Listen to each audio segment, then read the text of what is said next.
So if you've been following this whole Carlee Russell story, it's kind of wild. And here is Candace Owens, as always, telling truth that people don't really want to hear necessarily. And I've got some of the comments of people weighing in on this side, juxtaposed with that, as well as a little bit from myself. Mostly me laughing, though. Here it is. She managed to, on foot, go all the way back home. So she just is amazing at escaping all of these abductors, and she remembers hearing a female voice, but she never saw the female. So she told the police officers, and she heard the child, but she never saw the child. Okay? And somebody said, is that Prince Harry being described? Oh, Charlene, it might be. Maybe it was Donald Trump or Prince Harry. One of those two abducted her from the woods, okay? And if you don't believe it, then you might just have a brain.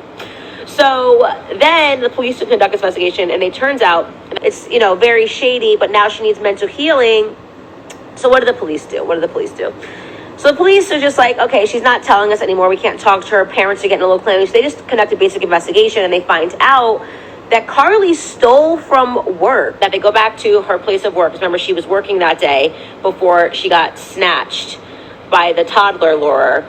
And what happened was they spoke, and it turns out that she stole from work that day, and they caught her on surveillance camera stealing bathrobes and things of that nature. And that stuff was not found in the car, in the running vehicle. She took it with her. Also, she made a stop at Target before she saw this naked but toddler walking down the highway. And she bought Cheez-Its, ironically, which we know somebody fed her something like that. The second or third abductor fed her that. And she bought snacks from Target, but the snacks were not found in the car either. So apparently her abductor didn't just take her. They left her purse, they left her Apple Watch, they left her phone, but they took her Cheez-Its and her bathrobe from work.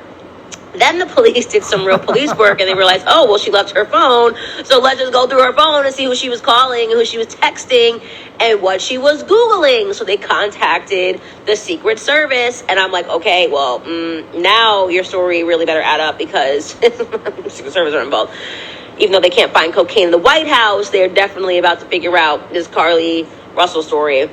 So the Secret Service are able to determine, or the FBI, that everyone's involved now trying to find this girl.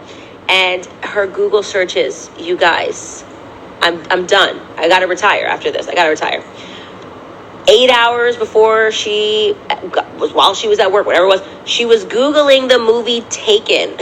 The movie about the abducted girl. It's just like crazy. This is crazy. Okay? She Googled the movie Taken. It's a weird thing to Google and then actually get taken on the side of the road, but Carlee Russell has this kind of luck. She also Googled, can I pay for an Amber Alert?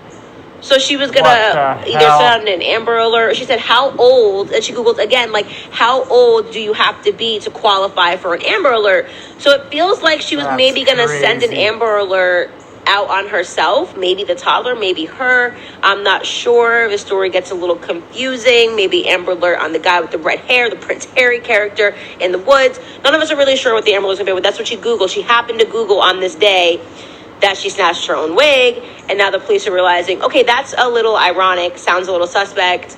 And she also purchased bus tickets from where she was in Birmingham to where I am in Nashville. So she was trying to get up to Nashville. I don't know what she was trying to get to Nashville for, but this obviously means that Carlee staged her own abduction. Now people are wondering, like, were the parents in on this? So what do you think of this whole situation? And I'm dying to know, what do you think about Candace's take on it? Put it in the comments.